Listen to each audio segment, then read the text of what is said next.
This crowd rises to its feet. Vaccaro slammed it home. Garland left wing, free ball. Perfect! Garland one of the lane, locked to Mobley. Pow! And Allen blocked the shot at the rim. Pow! With the left hand and a foul. Welcome to the Chase Down Podcast, part of the Cavs Media family. I'm your host, Justin Rowan. The Chase Down is presented by Fubo, the official streaming partner of the Cavs. Watch over 350 channels of live sports and TV, including Bally Sports Ohio, without cable. There's no cost and no commitment. Try for free at FuboTV.com/Cavs. The Cleveland Cavaliers dropped their first game after the All-Star break to the Orlando Magic. Joining me to discuss that is my co-host, Carter Rodriguez. Carter, how you doing, buddy? Didn't the Cavs know that I was really excited to watch a win after an extended break from the team? Very inconsiderate. I'm hurt, but I'll work through it. Oh, you're hurt. Yeah. You don't get to pull that for a solid couple months when you're podcasting with this here guy. It was a tough loss against the Magic. I kind of felt like the first half, you're knocking off some rust. It was a bit of a rock fight both ways. Seemed like they found their footing defensively, but just couldn't seem to, fully gain control of this game. I thought there was some good, some bad, some really interesting. I think all of the matchups that we've had against Orlando have been instructive in different ways. And I think the first thing that I want to jump into, obviously, no Donovan Mitchell in this game. But I think the Cavs still had more than enough to win this game. They've gotten quality wins this season without Mitchell. I just don't think that they played a particularly great game. And when you look at the schedule that they have coming down the rest of the season, when you look at kind of the grind and that being as big of a challenge as the individual teams, depth is going to be one of the most important things. And I think tonight was a night where the depth just wasn't really on point when it came to the bench production. Yeah, I mean, we've talked about the fact that in our last pod, I kind of talked about feeling like if I was angsty about anything, it was that the Cavs fastball wasn't good enough. I thought the Cavs starters played pretty well tonight, on balance. I mean, I don't think they played great. I don't think anyone played great. Well, Isaac played great. But I don't think that they were playing like star ball, but they were winning their minutes. And this is one of the first times in a while where I just felt like the collective bench just wasn't there for them. Mm-hmm. Sometimes the story is as simple as the plus minuses, and you look at the Magic starters: Banchero -7, Franz -12, Wendell Carter -11, Gary Harris -10, and Suggs, who left with that head injury on the friendly fire, was -12. Then you look at their bench: Jonathan Isaac +17, Mo Wagner +18, Joe Ingles +23, and boy did it feel like it, Anthony Black +21. Like, the Cavs just couldn't find the right lineups tonight, and even when the quote-unquote right lineups were in, I just don't think they executed that well. It was a rough game. It never felt good except maybe the beginning stretch of the third quarter, a little bit in the middle of the second. I liked the way the game started. Again, I really liked what their starters did in this one, but yeah, it wasn't a connected game. And then, Ooh. Yeah, I know. Got caught mid-yawn. And then also, then all the stuff that just feels real bad. The Mo Wagner is quickly gonna move up the Cavs' most hated opposing players list sooner rather than later, as the Magic go from fun peculiarity to legitimate Eastern Conference contender over the next couple years. And so all that stuff just feels worse when nothing else is going great, I guess is what I would say. Yeah, and in the first half in particular, I think the team was just a step slow, quite a few unforced errors. And, sometimes you feel being a little slow in your processing speed and your decision making on the offensive end a little more than the defense. Defense, so often it can just feel like, oh, well, they're getting out toughed or they weren't in position or whatever the case may be. But really, when you're a step slow, it opens up opportunities for guys like a Mo Wagner who are being very assertive in their minutes to kind of get that head of steam, right? Like I think if you're in position and the rotations are a little bit quicker, it's harder for him to gather and really kind of, get the momentum that he had going to the basket as often as he did. Now, there's a few times where call it 50-50 calls, whatever you want to call it. I didn't necessarily agree with what he was being allowed to do. There was a little bit of Moel Embiid kind of stuff going on too with him that drove me nuts. But I think, overall they were just a step slow defensively. And while you're right on aggregate, the starters didn't lose them this game. Everyone with the exception of Isaac Okoro had a positive plus minus, which again would go into the category of plus minus doesn't tell the full story, because I thought Isaac played a very good game. But when I look at the first half in particular, Darius was far from assertive. He part of that, I thought it was interesting when it was announced that Donovan was out. I was like, oh, Jalen Suggs is going to be on him. Jalen Suggs gave Donovan a hard time last time that he played against him. And he's one of the best guard defenders in the league. And I thought maybe that was going to make things a little bit more difficult for him. I think in the second half with Suggs out of the game, you saw that Garland was able to get his shot off a little bit more. But I really don't feel like it was necessarily lockdown defense. I thought, he was just a little bit in his own head, didn't seem to be as decisive. And I thought the Garland that we got in the second half, even though it wasn't phenomenal by any stretch of the imagination, if we got a full 48 minutes of that, I think that would have been enough in this game. That might have been enough to overcome some of the issues that they had with the bench. You look up and down the plus minus for the bench, like George Niang at minus 20. Like those minutes just flat out and go well. But I really thought that on a night where Donovan was out, there just wasn't consistent enough aggressive play from the remaining three stars that the Cavs had. Like even Mobley had moments that I thought were very assertive and aggressive, and then other times where I just didn't feel him as much as I'm accustomed to. Yeah, I mean, I think that's all fair. It's like I think I would just say, like, I thought Darius was okay to pretty good in this game on a night where the Cavs needed him to be very good. And like that's tough. That's kind of a tough outcome, and he's the kind of player where you kind of have come to expect very good, and it's just been such a weird year for him where and then Magic are just such a let me just say, I love the Magic. I think they're awesome. They were really physical and chippy tonight. But they also just have really cool, smart defensive personnel. Jonathan Isaac is a game wrecker on that end. There were a lot of possessions down the stretch of this one where they generated a good, they ran a great action that led to Jonathan Isaac being on Darius, and that's just not a plus matchup right now. Maybe it will be, later in the year when Darius gets his feet under him. But this guy, but even then, he is like when he's healthy, he is an A plus defender. 98 when you talk percentile. About him prior to those injuries, like you're talking about a 6'11", super lengthy, super athletic guy that can guard on the perimeter. Like that's just not, you don't want him on the guards, period. Like, and he can be really dominant on that end. And I think one of the interesting trends that I've noticed, and some of this, I think it's worth noting, that a lot of the matchups that the Cavs had against the Magic were before they kind of found their form and kind of rediscovered their identity. But I think it's noteworthy that Orlando does seem to do a very good job of getting the Cavs off of the three-point line. In their only 22 wins, attempts, man. 22 attempts, and honestly, that was tied for the second most attempts they've had against the Magic this season. The two games they won against Orlando, one of them being a blowout, 22 the Sam Merrill game.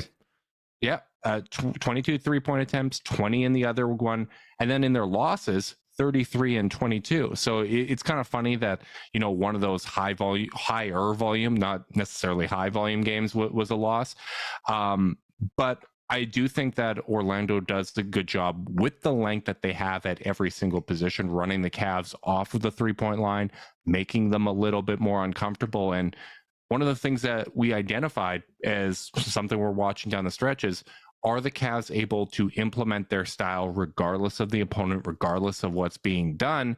And I feel like tonight was a night where they weren't really able to do that. No, they got totally suckered into playing, and they got rope-a-doped into playing ugly basketball. Part of that is no Donovan, who is, their best rim pressure avenue by a mile. But I do think there was just a lot of the side-to-side stuff where the guards just were a little sleepy, like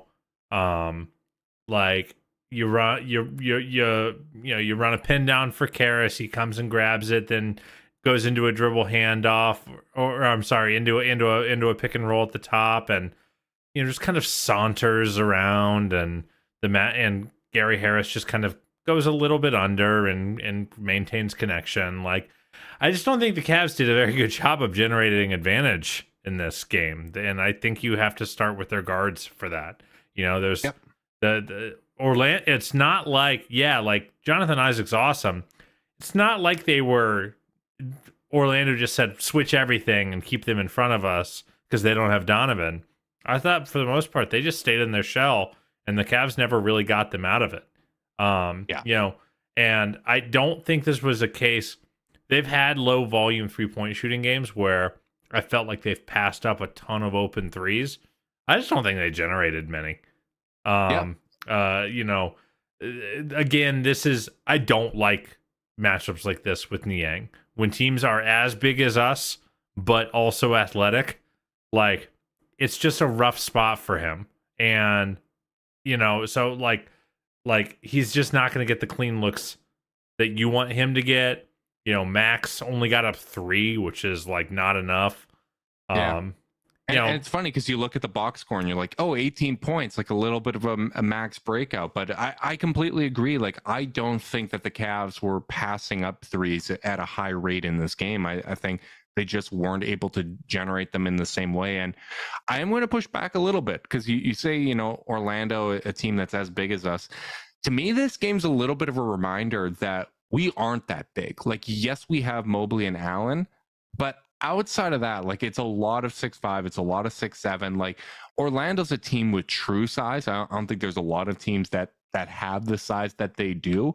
And like, outside of Dean Wade coming in off the bench, when you have George at the 4, like, you're at a size disadvantage in this game. And I guess if I can correct a little bit. It's hard when George is at a size and speed disadvantage, Yes. And like, that's what the Magic do. Obviously, Sam had his monster game. I thought this was going to be a big Sam Merrill game again. They just were throwing bodies at him every time he touched the ball. He only got 2 3-point attempts up in 12 minutes. That's a paltry 6 per 36. Which is, it felt a lot like the Clippers matchup where, he's running off all the same actions, but the length is closing out and he's really not generating those opportunities. And some of the levers that JB pulled in this game, I agreed with. Like, in the first half, going Craig Porter Jr., Sam Merrill, Karis LeVert. I wouldn't have minded more of that. I felt like, just like, if they're not going to give it to you, just keep cycling till you find it, kind of thing. Yeah. Yeah, I liked going to it, but the results weren't there, right? Like, that lineup didn't work out, and really that's when Orlando first got their first 10-point game lead of the game, right? And I just felt like, going to some of those guys to kind of ungunk the offense and get a spark. Like, he was trying a lot of things. He was going to a lot of different guys, and they just weren't really providing it. Like, I thought Karras was competing hard on the defensive end, but offensively, this was one of his tougher games of the season. 27 minutes and you get 6 points and 2 assists, 2 of 10 shooting. Like, I thought he had, I think, his worst game of the year.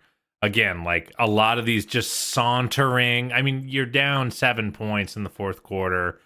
You're trying, you need a 3 to keep it close, and we end up burning 19 seconds off the shot clock and taking a contested 16-footer. Like, blech. Like, I felt like it was all the worst impulses of those kind of sleepy, drifting offensive possessions. And like, when you're the backup point guard, you can't do that. You have you have to apply vertical pressure. Get downhill. I just don't think we ever got downhill, even against defenders that, Anthony Black, I think has a lot of tools, but like I think he's a guy who you can get a good angle on and get down on hill on, and Darius did that on quite a few possessions. The fact that we just were like, well, we just can't attack Joe Ingles. There was just like not a lot. It was just sleepy, man. I just felt like the whole offensive effort was sleepy. And they never really made them work that hard. Yeah, and I loved how they came out in the third quarter in this game. Like, it was great.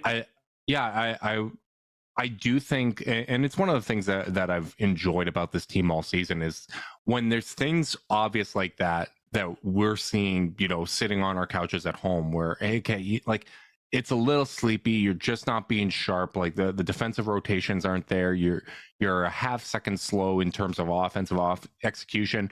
They will often come out of the half and have the right mentality. They will come out and make those changes. They're a very self-aware team.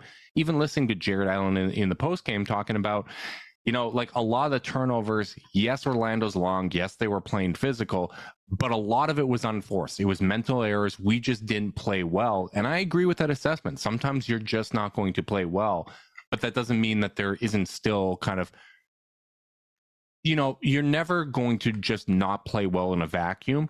Teams can force you into some bad habits. There's things that you can learn from the matchup. And I think this is a really interesting matchup. Like, this is still, I know we said on the last podcast that this would be the matchup that we would like to see in the first round. I still strongly feel that way. I feel good about how the Cavs would perform in a matchup, preparing for, a 7-game series against this team. I think that they would do well, but I think it's one that can help them, like, if they do end up in that situation.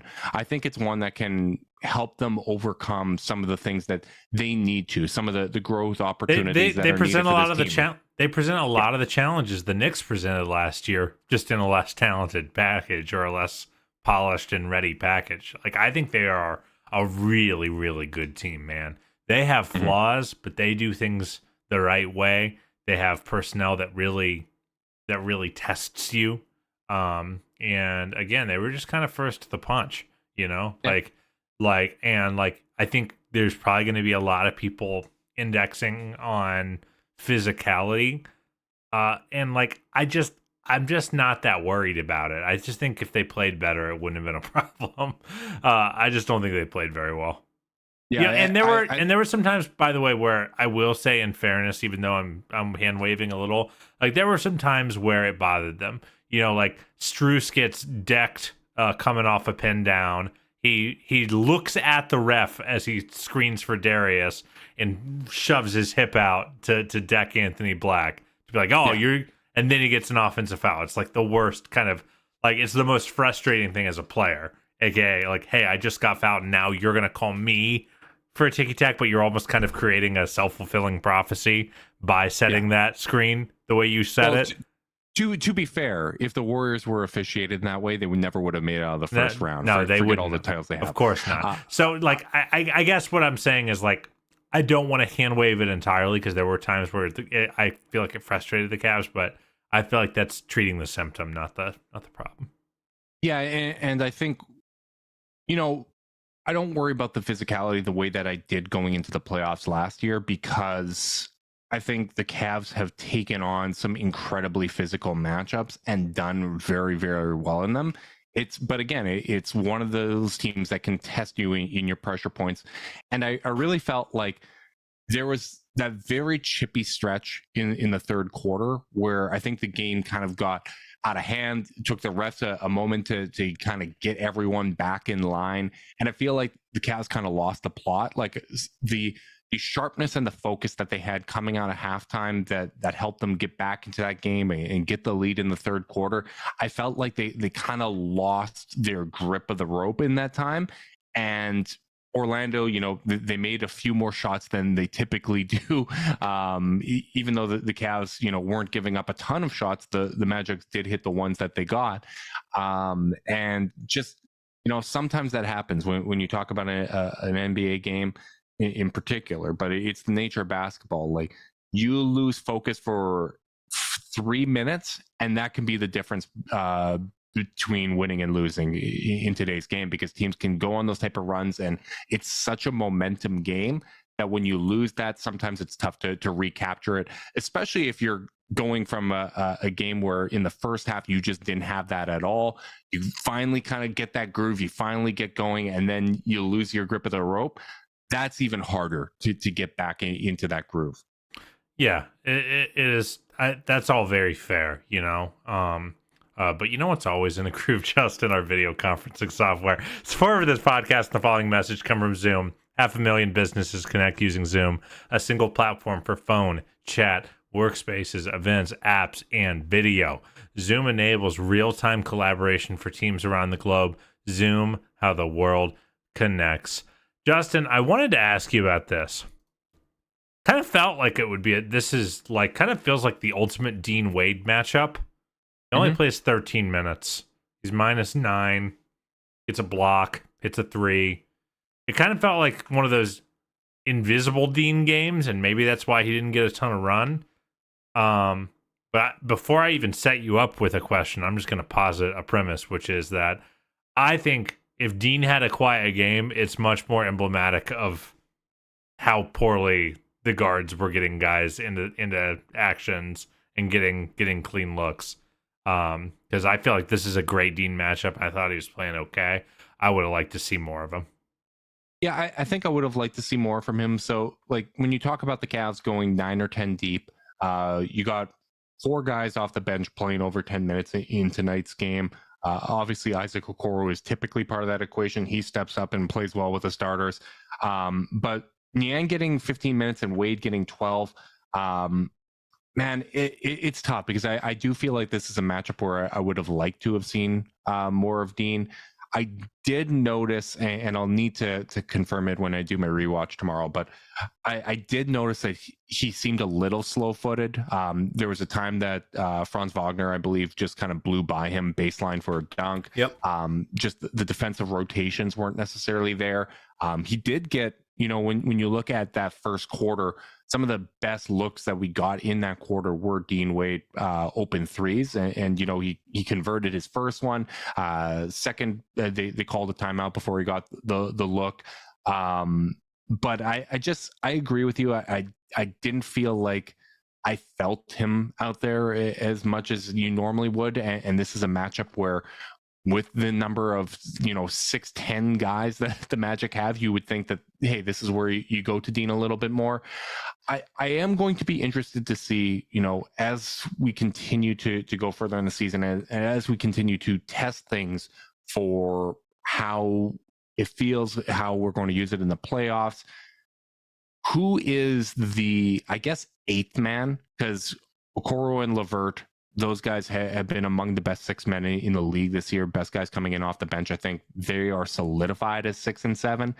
But when it comes to George Niang and Dean Wade, who gets more minutes and kind of who gets the benefit of the doubt, I think it's going to be really interesting, because I can understand on a night where you don't have it going offensively, you go to George a little bit more, even if it's, the drives and the closeouts. And, he was efficient tonight, 3 of 4, but I agreed with your assessment earlier in the podcast where he's losing the size and he's losing the speed battle. And I just felt like those minutes the Cavs were giving up a little bit too much. And when you talk about, where's Mobley and Allen to clean up everything on the interior, it kind of felt a little bit like the Knicks series, where guys are getting such a running start because they're getting by George or they're getting by whoever the other perimeter guys are, that you're really asking far too much of those big guys to clean up absolutely everything in those instances.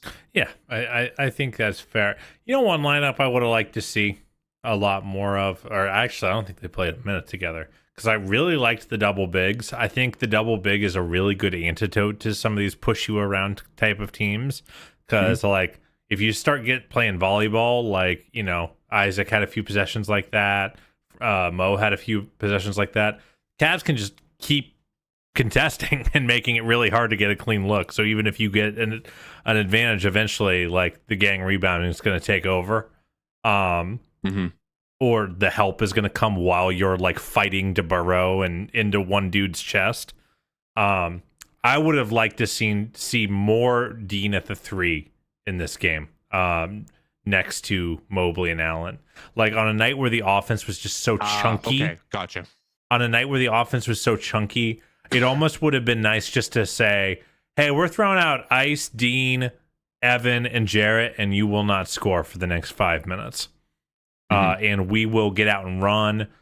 We'll have Darius try to orchestrate. We'll run high-low stuff. Like, I like that lineup a lot. And I don't think they've played almost any minutes together structurally this year. Remember, there were stretches last year where we thought Dean might be the best starting 3 on the team. Obviously, injuries kind of wiped that out, but it's something I'd like to see them play with, especially in these kind of rock fighty matchups where maybe they're getting outbigged. I just felt like it was a lineup I would like to see. Yeah, that's a really interesting point, and I definitely think that this is a matchup where you could go to lineups like that. I did like the Niang, Wade, and Allen minutes. I don't think they necessarily made up any ground, or you look at Niang's plus minus, they very likely didn't. They were good in zone tonight in general. That's what I was going to say. I liked, throwing in zone, not every single possession, but throwing that in at times. I thought Orlando had a tough process getting to their shots, and they made some late in the shot clock. There was a lot of tough shots made over Isaac and some of those guys tonight. But I liked the process. I liked going to that, especially in those Niang minutes. Like, that might be something that the Cavs go to more this season, is Wade out there with Niang along with one of the bigs, because I think that's one of the ways that you can leverage his shooting while still having the amount of rim protection that you want to have. So I really do think that this is going to be the most interesting time of the year from an experimentation standpoint, just because you're forced by the schedule and by the situations they're going to be put into, kind of throw out a lot of different lineups and really use your depth. I think just like we learned some things with Garland and Mobley out of the lineup, I think that there's going to be an opportunity to learn even more about the team during this time. While you were monologuing there, I was looking up lineup data. Evan Mobley, I was looking it up too. Evan Mobley, Dean Wade, and Jared Allen have played 60 minutes together this year and appeared in 8 total games. In those 8 total games, they have a plus 4.4 net rating and a 91.5 D rating. Look at you. I was looking it up on Cleaning the Glass. Cleaning the Glass has them as a slight negative in terms of net rating and a 93.7 defensive rating. But yeah, 100th percentile defensively in that lineup. No big surprise, because all 3 of those guys are ridiculously good on the defensive end of the court.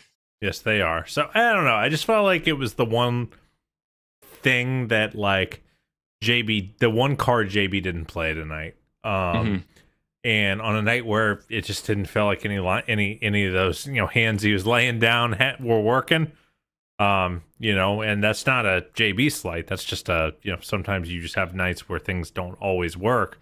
That's the one I would have liked to see, because I feel like our team is better than their team. So if we match their strength with our strength, like we have an advantage there. Like, some of this stuff, by the way, just is some feels bad man stuff. Like, Cole Anthony hit like 5 backbreakers. Like, I don't think he took an easy shot tonight. But it's also like you put yourself in a position to get your back broken when you play kind of listless offensive basketball. Yeah, totally agree with that. And the interesting thing, so one of the things you'd have to think about if you're going to go with Wade, Mobley, and Allen, and part of why I don't think it's easy to go to in this game in particular, you have to start to get really selective with your rotation management, because you're trying to stagger the 2 bigs as much as possible, right? So that one of them is on the court at all times. And Wade is typically the guy that's coming in for them. So you almost have to go into your nightly rotation. Like, if you are going into a playoff series against the Magic, you almost have to factor in when you're bringing guys out and how you stagger them so that you can get some of the minutes with those three together. And obviously, Niang's going to have to play a lot of power forward in that matchup if you're going to have Wade out there with the two of them. Or you got to play the bigs more minutes. You just got to play the Evan and Jarrett. Right. They played 34 apiece tonight. In a playoff series, they're going to be at 37, 38 in a matchup that behooves them, which this one does. Yeah.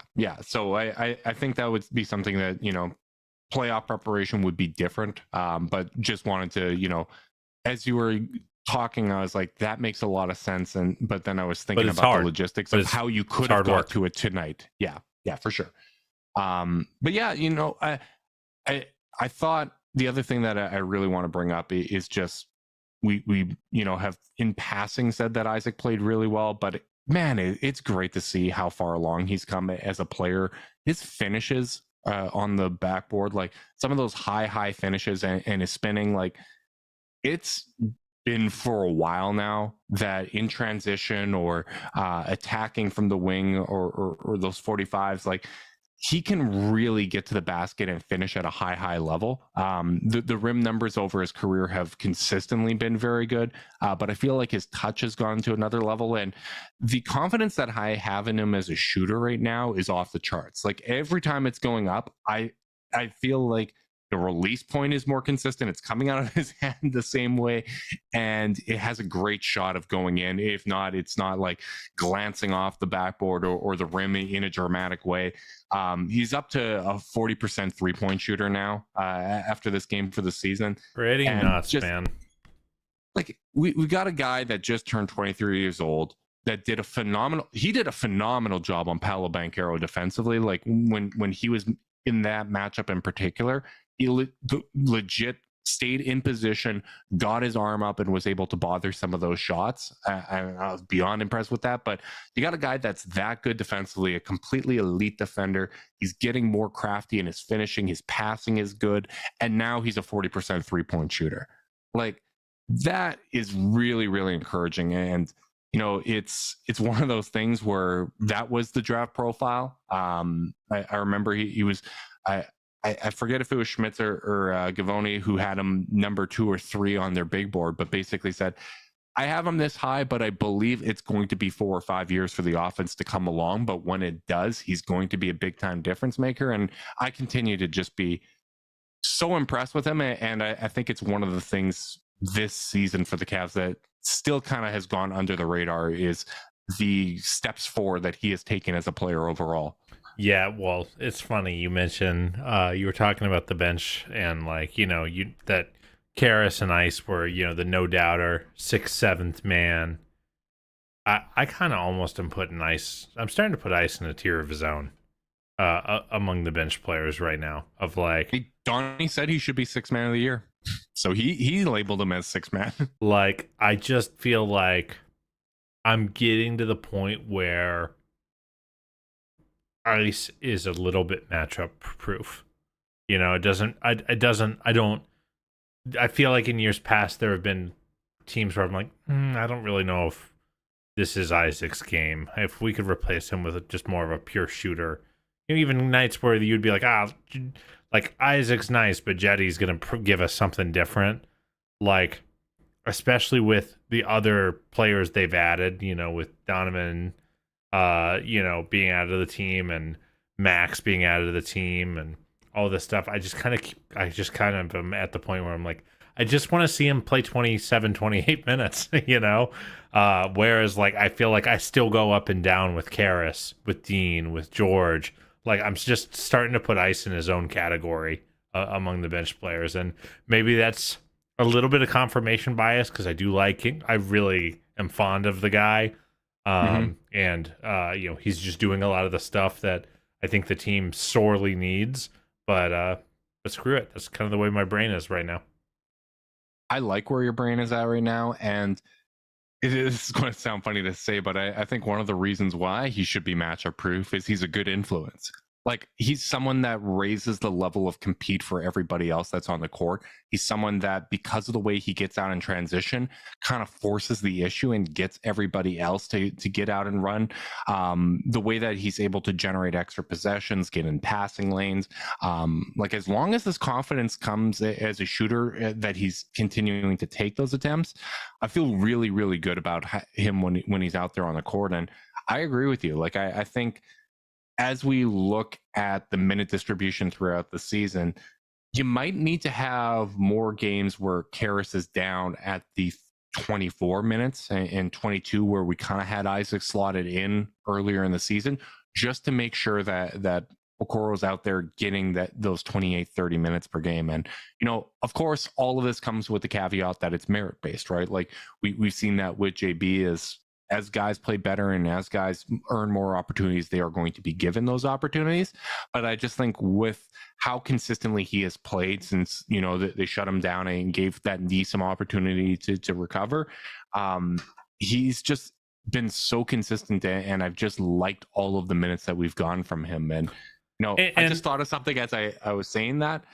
It is funny that, that was one of those injuries that I really worried about, especially, it being the same knee as the playoffs. I worried about Jared Allen's foot. And I think the Cavs need to get credit for how they manage both of those injuries, holding them out, making sure that they weren't bringing them back too soon. Allen was on the minute restriction. The fact that those haven't been recurring issues, continue to knock on wood. But I think that speaks a lot to just how closely that's been monitored, how those injuries have been managed, and their ability to keep these guys healthy. Yeah, and I do want to say, in fairness to a guy like Karras, he's just going through one of his swings that is on the low end of the arc, Oh yeah, he's been phenomenal this year. In his last 6 games, he's got 4, 13, 11, 5, 6 points, and he's only made 3 threes in those 6 games. Yeah. So it's like, of course, right now I guess what I'm saying is, of course, right now I'm like, Isaac should be in his tier of his own.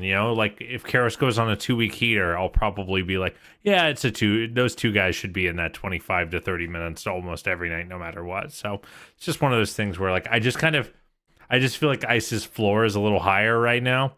And again, you're gonna get the stuff you're asking from Karras from other guys. If everything is going well, you're not going to get what Isaac is giving you from other guys. You just because they don't have the capability. Yeah, and part of this is, the minute crunch and whatnot is because there's so many guys that deserve minutes, right? Like, it's not necessarily a reflection of how consistent you are and, we got to, like, punish you and bring your minutes back or whatever the case may be. You want to make sure that everybody is getting enough minutes to kind of get a feel for each individual game, make sure that their confidence is high so that when you do call on them later in the season, that is still intact and that is there. And you just can't do that if you're only playing like 5 minutes, right? Like, one shift isn't going to give you a real feel for the game. Like, you look at Darius and how frustrated he seemed to be with himself after the first quarter. And, he got enough playing time to work through that and have a very strong second half and finish with, 18 points and 10 assists. You want to make sure that everybody coming in off the bench is still finding a groove and getting enough minutes that, if it happens to be their night, that you're able to recognize that and then capitalize on that by giving them enough minutes and giving them the run to go out there and, make a difference in the individual game. Yeah, I think that's absolutely fair. Dumb question. Are you at all worried about Sam Merrill? He's just had a few more quiet games as of late. Are you at all worried about just the fact, like, he's just not getting a run to get comfortable? I'm not crazy worried, but I thought I should at least ask. I'm not, because I think some of it does have to do with matchups. Like, you talked about, only getting a couple shots up in 12 minutes. There's other games where he'd get 17 shots up in 12 minutes, right? Like, he's a very, maybe very not 17 in 12 minutes, but hey, who knows? I wouldn't put it past him. But my point is, like, he can put up a lot of volume in a short period of time, and he's someone that, like, even when you look at how he came in at the start of the season when he just started to get some opportunities. Like, that's a guy that is always prepared, that always stays ready, that, you know, he's going to practice it like it's a game. So I'm not really worried about it. I think some of it is matchup. Some of it is ebb and flow for a shooter. Like, even the best shooters in the world, like Steph, I believe, had a 0 for 9 game this year, right? And then he's going to have his stretches where he goes nuts. I just think that he had a little bit of difficulty getting open in this particular game, or the times that he did get open, the pass wasn't coming in a timely enough manner for him to get those shots up, because that's the other side of that coin. So I'm not worried about it. I think that's a guy whose confidence is very, very low on my list of concerns. Yeah, me neither. Just thought I should ask, since it's 2 like weird low volume games in a row, and like he's having to acclimate from being a 20 to 25 minute guy to back to an 8 to 12. And 8 to 12 is got to be one of the hardest jobs in the NBA. That's no time, man. That's 2 4-minute shifts or 2 5-minute shifts. You know, so that is obviously, like, you know, anyone who can thrive in that can thrive anywhere, in any context. Yeah, for sure. And I'm sure in those games where he's got it going and it's clicking, he's going to get a little bit more run, and he's going to be relied upon. Same with all of these guys, because they've got a lot of, you know, 5 games in 7 days. We're at the start of one now. Massive matchup already against Philadelphia tomorrow. We'll see if Donovan Mitchell's going to be available. Obviously missed this one with an illness. Illness is not something that, you know, goes away in a timely manner. So hopefully, fingers crossed, he's able to play. If not, you know, hopefully he's back by Sunday at the latest. We will be going live after Sunday's game. Big thanks to everyone that tuned in live with this podcast. Make sure, if you're watching on YouTube, you like and subscribe. Click notification bell so you know when we're going live. If you're listening via podcast and you want to support us, leave us a rating, leave a review, subscribe, unsubscribe, resubscribe, and help cook those books. If you want to be part of Chase Down's exclusive Discord chat, send a screenshot of the review to chasedownpod@gmail.com. However you choose to support us, we really do appreciate it. Make sure you guys are staying safe out there. Until next time, go Cavs.